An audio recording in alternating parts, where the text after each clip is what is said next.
Hey guys, I have two openings to take on factory partnerships where I'll be your partner on Amazon. You would work directly with me and sell through one of our accounts. If this is of interest to you, please email me directly, danny@sellersessions.com. Also, we're now open to take on more clients for our PPC agency Databrill. You can visit sellersessions.com/agency for more details and also request some of our new case studies. If you'd like to work with me one-on-one, turning around your business, some troubleshooting, dealing with ranking or PPC issues, you can book 1-hour consults via sellersessions.com/consultancy. Basically, this is a cost-effective way to troubleshoot your business and get a video recording of the session so you're able to put it into action post-call. Hey guys, welcome back to Seller Sessions. Again, I bring back Chris McCabe. Hey Chris, how you doing? Good. Happy peak holiday to you. Yes, you too. So today is going to be about a roundup on the year. Let's talk about some of the new things that have happened in terms of suspensions. Yeah. And we can also look at some of the trends, some of the predictions, some of the crystal ball stuff that the listeners should know about for next year. So quite a lot's gone on. Given the top down, we've got ASIN Variation Misuse, product review abuse, which has been put on steroids, product rank manipulation, which has been around for years, but the verbiage is a lot different now. And one of the big things, of course, is vendor central abuse, which has been very much rife recently. And we've got to talk about how that's going to be under control.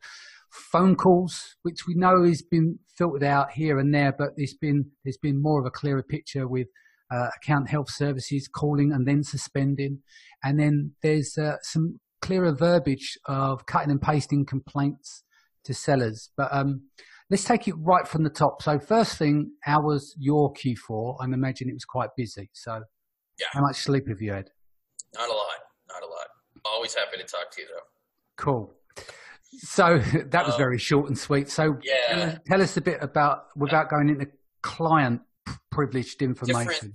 I mean, I've noticed that the item quality investigations and suspensions this year were different. They weren't just blanket accusations of inauthentic for everything and lumping everything under that category. They started these used, sold as new suspensions, right? Yeah. Which made everyone crazy because, I mean, most, if not all of my clients are only selling new products, and they went back and forth, wasted a lot of time, probably lost a lot of days of sales on ASINs or on their account because they kept saying, well, we only sell new items and here are the invoices and this is our supplier. Those were condition complaints. The used sold as new moniker was an unfortunate and murky and misused term. Yeah. And sellers just didn't understand how that needed to be appealed or even how it needs to be appealed. Just like they don't understand the ASIN Variation Misuse suspensions from what I've seen, because if they show me their first dry run POA or I get on the phone and start talking to them, usually they say, no, we know how to do these. We think it's a mistake or, we got a warning and we fixed everything. And then we start looking in the account and nothing's been fixed and nothing's been done properly. So, well, let's start with the ASIN Variation Misuse because that's been of public record. I mean, it was underground for a while. A lot of people were getting away with it. Do you want to explain what it is first for some of the people that may not be clear on the terminology there? Right. I mean, it depends on what category you're in terms of how you create variations, but people are using quantity as a variation means instead of size and color in some instances. And we just generally saw people who didn't understand that you couldn't. One example would be they were taking a child ASIN and making children ASINs off of that child. That's a listing violation. You're only supposed to make children ASINs off of parent ASIN. Yeah. Lots of people were doing that either unwittingly. I mean, some people do it on purpose, right? They're just trying to create extra listings and extra revenue for themselves.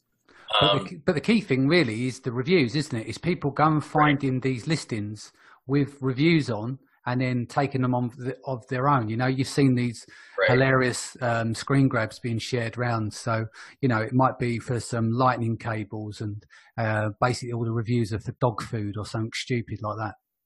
Yeah. I mean, there's been a variety of things going on. People are reusing ASINs that have a lot of reviews, changing all the content so that they're, suddenly getting new reviews for a totally different product. But for it is reviews driven, but for variation abuse, people need to understand that even if you've gotten away with doing it the wrong way for a while for whatever reason, nobody looked at it, nobody cared, that doesn't mean you'll continue to get away with it. So anti-competitive behavior is rife right now. If your competitors see that you're not doing variations correctly and they know that you can be suspended for it, of course they're going to report you for it. Yeah. And I think that's why there's been a spike of those suspensions, because people who weren't previously reported by competitors, maybe the competitors were doing it too, maybe nobody was paying attention, whatever the reason, are suddenly getting bashed with this. And the first thing they all tell me is, but we've been doing this like this for like months or years. They don't understand that, well, it's a violation. Amazon can detect it pretty easily if they know where to look. Somebody's pointing them the right direction. So yeah. Makes sense. And obviously with that and it hasn't been marketplace wide across all the territories, but you see now that where with the reviews, whereas they used to give you the composite whole, now the reviews are determined by variation. In most cases, there are still listings out there that shows the composite whole, whereas there's others that don't. So I don't know if it's just down to legacy, the whole system hasn't caught up, but it's a mishmash of both. But the timeline is now been set. People need to understand it's, ignorance isn't an excuse. Amazon doesn't particularly care if you did it on purpose or not in a lot of these cases. If you're not doing it right, it's suspension worthy to them. Yeah. How to do it, why do people not understand how to do it as well as they should based on what's on the site? I mean, Leah McCabe did a good article about that in Web Retailer. So she's the world's leading expert on ASIN variation creation. So it made sense for her to cover it, and I think people will understand it better once they read that. But if you're not sure if you're doing it right or not, and Amazon's sending you notifications saying, we've already corrected these pages, don't do what a lot of people do, which is, oh, you've already corrected them, so I don't have anything else to do here, and I think I'm doing it the right way now, and that's it, and I'm going to forget about it, because that's what got a lot of people suspended. So, cool. Yeah. Moving on then, so product review abuse, been around for years, but the game stepped up this year, especially the way that Amazon is broken down all the ways that you can abuse in and around product reviews, and that's listed in the terms of service. To talk about some examples without going into client privilege here, Right. You've had to deal with. People are still getting, I'm not sure why people are still getting suspended for having language in their outbound messaging that is not compliant. Yeah. Where they say, and this is kind of, we've talked about it before, it's widely known, but I'm still getting messages that people send me, can you review this and let us know if it's compliant, and it's 100% non-compliant. So take out any language that says, if there's a problem with your order, contact us. If you're happy with your order, leave us a review. With product review abuse, there's many different ways. It just isn't just the language that appears in the templates that go out through Amazon servers, through third-party softwares. We're talking about the product review abuse that appears on inserts that go into packagings, where people get caught out, where a lot of competitors are buying products and then reporting. Brand new messaging. They never mentioned product inserts. And I remember when I was in Thailand, 9 months ago, I went to some meetups and people there were talking about inserts. Get around the messaging with inserts. 9 months later, we see that they're including that in the suspension language. So obviously they were hip to that. Yeah. And then also there's other areas that can be considered under this banner as well. For instance, when people were inviting people to lead feedback and then taking the feedback, the seller feedback, and then flipping that and asking for a review. Yeah. There's also the abuse as well by using the general tag as well in the messaging, where you're not meant to message the customers, and people using certain tags there to message to override the system. Pretty much everything's been tried. I mean, looking to next year, especially, in the last, I think, 4 or 5 days, maybe 3 days, there were multiple media reports covering this, like these Facebook groups with thousands and thousands of people in them where reviews are openly bought. Amazon's sick of this stuff, right? Mm-hmm. They don't even have outward-facing email queues for the product review abuse team, but they can't keep them behind walls forever, and they have to show some results for their work to regulate or police this because, let's be honest, up to this point, they haven't been able to do so in any meaningful way. Beyond that, I've seen people who, were barely violating any policies get suspended for really minor infractions, while others were blatantly, buying reviews or using fake buyer accounts to pad their reviews. And those people are either reinstated quickly or left to do whatever they want to do. So, enforcement is inconsistent and disorganized at best. Yeah, and the other thing is the one that gets me quite often is the product rank manipulation. But we've still got launch services. Right. Launches still work. They may be not as effective, but they do still work. So people get this confused all the time because of the wording in between. It's like, from my understanding, when you're dealing with product rank manipulation, what they're talking about is people having loads of burner accounts and buying products, fake accounts. Click farms, right? Inflating armies, sounds. Click farms. Yeah, inflating sales through using fake accounts more so than doing a giveaway with a discount, because that's always the thing. And then quite often falls into that as well. It's not the actual fact that you've done a giveaway. It's not the actual fact that you used the storefront URL or whatever branded URL that you used. It was the fact that the wording, you've gone to the distance there of not just going after ranking the product on Amazon through giveaways. You actually ask for reviews as well. And so people glaze over that because you never always see it in full. So you hear about it on Facebook. Oh, I got some, but they never, they skip the part about review manipulation and they sling that under product rank. So I just want to get clarity there. In terms of product rank manipulation, have you dealt with many of these this year? Yeah. I mean, people are trying to game the algorithm in different ways. Not all of what Amazon detects shows up in the messaging. So sometimes, and a lot of the people who are manipulating rank are abusing product review policies too. So you have to kind of create an appeal, a plan of action that has all of that in there. And I have to sort of do my own deep dive and figure out, well, exactly what were you doing that they would have found out about and annotated on your account, because obviously the appeal won't be successful unless you capture all of these. So with product rank manipulation, suspensions, and product review abuse, most of those clients and sellers we've worked with have been suspended for doing both. So we've had to patch together these appeals that cover both areas and dive deep into what they were doing in both. If anything's missing in your POA, of course, they reject it. And I think this is a reason why a lot of sellers who have tried to do these appeals themselves haven't succeeded, is because they're only covering 40 or 60% of what needs to go into it.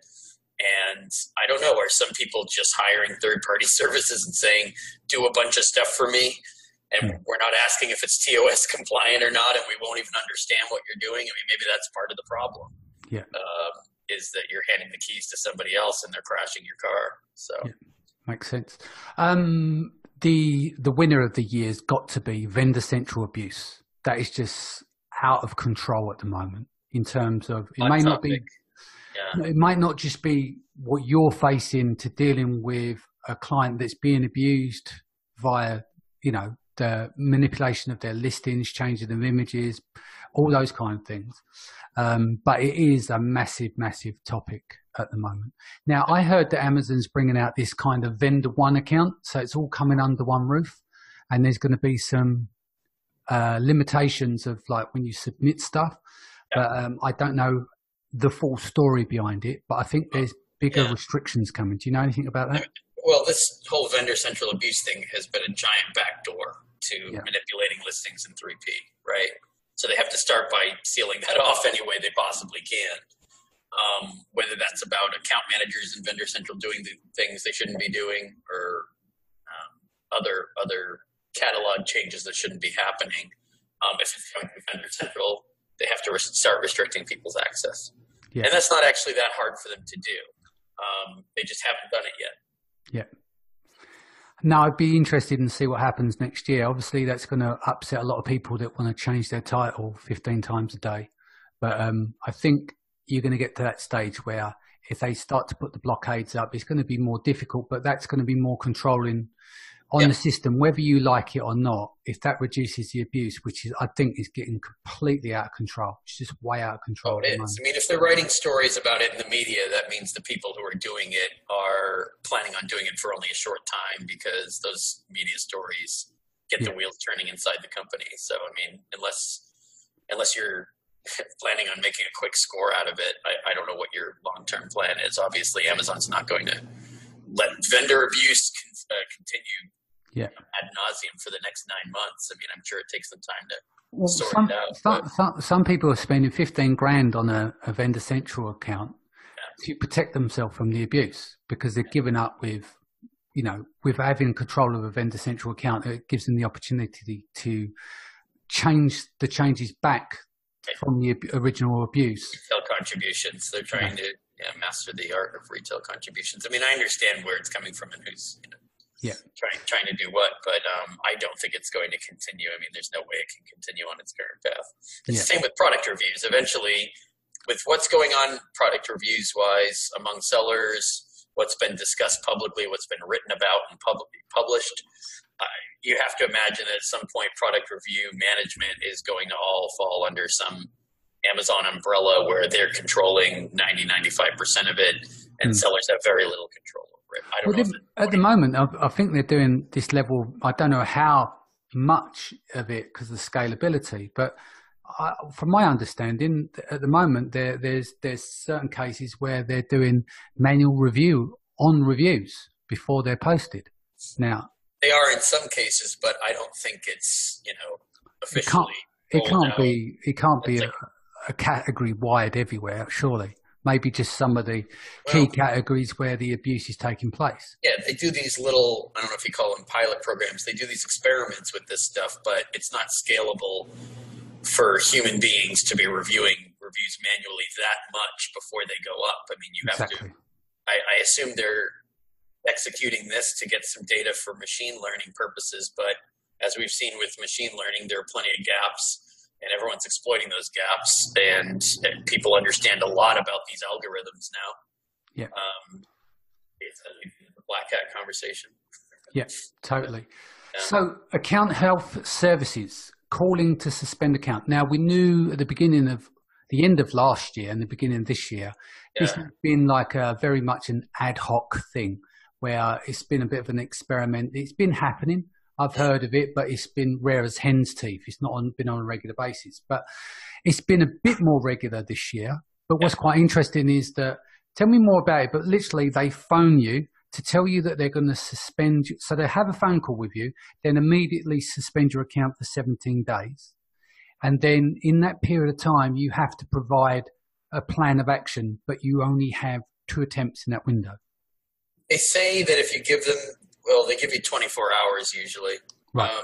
They say if you give them the POA, they'll look at it, see if it's good enough, give you some feedback on it, and they give you a seller support case to submit it to. Sometimes there's a person who gives you gives you an email address and you can send it back to them. But yeah, the phone service, they had so many complaints over the years about no one's reachable by phone except for support, and support doesn't know anything about seller issues, that they finally created this account health services. And they started calling people last year, but this year they really made it a formal, regular thing. Yeah. The account health services reps don't necessarily have tons and tons of seller performance type knowledge. So I've seen what they've written in cases, and I've messages they've sent to some of my clients which haven't made a lot of sense in terms of, you need to talk more about customer service in your POA, which typically they never want you to address customer service in your POA. That was a misconception of what you put under what I did to resolve buyer complaints. Yeah. So account health services, seller performance, not exactly the same thing. They're better advice than seller support, but not necessarily the same advice you'd get if you sat down with one of my former colleagues. So yeah, makes sense. And cutting and pasting complaints into the emails that are being sent out to Amazon sellers. That's been quite an interesting one. So normally it's like, where's Wally, isn't it? With Amazon, you have to go and find out why you've been suspended. More information. Well, they had that field that just said additional information in all of the performance notifications, and it was blank 90% of the time. Yeah, which is good, which is a step forward. Yeah, Because I think, that's a step we forward. covered it before, but Yeah, inauthentic claims, asking for, branded invoices rather than right, manufactured invoices, right. etc. It all becomes messy when you can't produce these certain documents if you've manufactured from one factory and sent to two different countries. When you look at your sales velocity and the volume that are checked in, the numbers are different, and there's no one Right. to communicate that with. So Exactly. it starts to cut down on that stuff. So, Speaking of cutting and pasting, by the way, we go should on. mention the new messaging saying this appeal looks similar to one you've sent us before. So Yes. sellers were copying and pasting almost the same exact thing, maybe changing the ASIN and changing one thing. And obviously, account investigators went through your account and saw that you had submitted the same thing, and would not accept it. They rubber stamp a denial if you're going to send them the same thing you've sent in the past. And then beyond that, be careful which company you hire that's churning out templates, because if I'm seeing the same templates from the same companies over and over, that means Amazon investigators have seen those templates 1,000 times. Yeah. And rubber stamp denial on those too. So there's no point spending $300, $400, $500 or quid on a POA if they've seen it 1,000 times. They know it's a template. They know you didn't do your homework, and they just toss it in the trash. So Cool. Well, so that kind of covers this year's, the changes, which has been quite a few. I mean, we can go on forever about the common stuff like product safety, inauthentic, sold as new, rights owners, late shipment, expired, damage, defective. They're all the standards, and we'll cover those in future shows, or we've covered them in the past. But going forward, trends for 2019. Do you want to give me 3 of your crystal ball tips? So the first one, we have to talk about product reviews. I just said it a moment ago, but expect more changes, expect more heavy-handed enforcement, expect that they are going to manage the process of soliciting reviews more than they did this year. Yeah. So could we see the famous service where you can spend $1,000 and get 30 reviews off Amazon?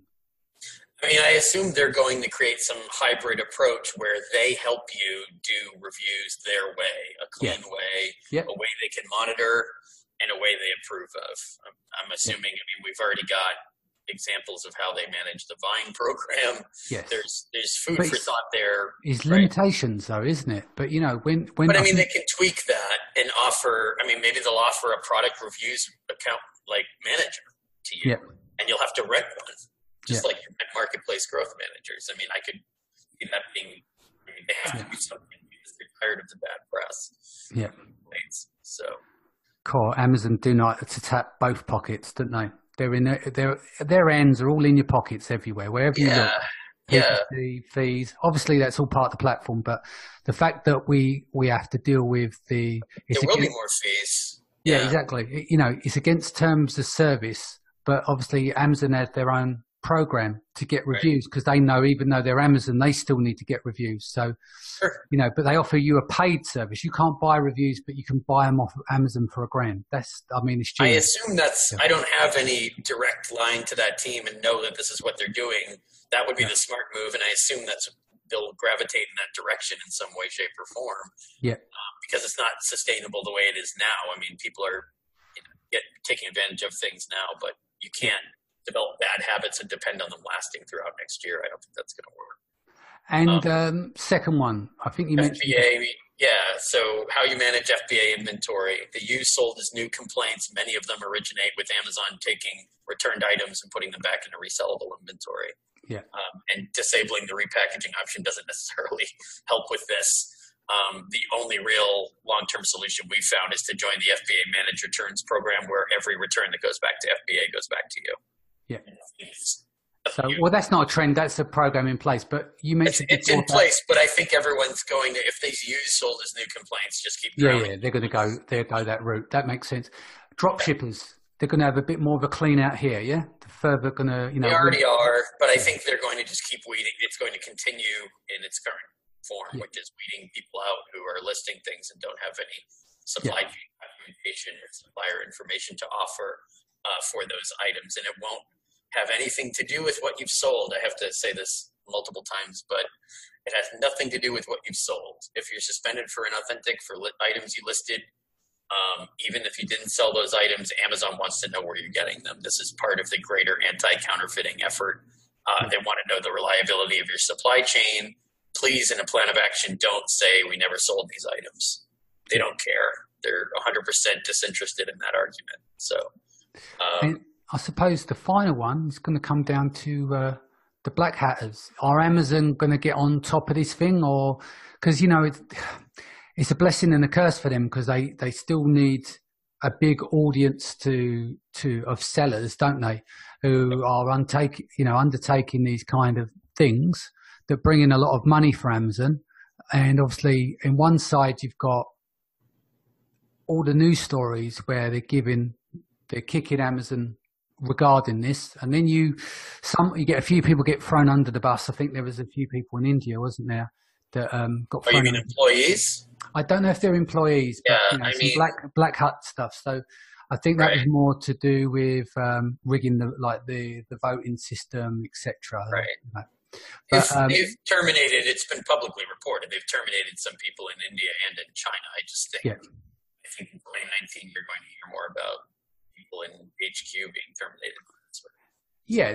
So do you think, I feel sometimes is that, because the amount of money that certain areas in the world will bring in a lot of money to Amazon. So half of it is if we kick them all off the platform, then that's going to, what do we do about shareholders, because they're bringing a lot of revenue. So it's a hard one, isn't it? It's trying to work out, do they really put their foot down? What's the cost of all the private label brands that are afraid of selling on Amazon, though, because of the stories of hijacked listings and fake negative product reviews and having their listings taken over? I mean, who wants to invest in a product launch or deal with all those headaches when you're supposed to be focused on generating revenue, marketing your product?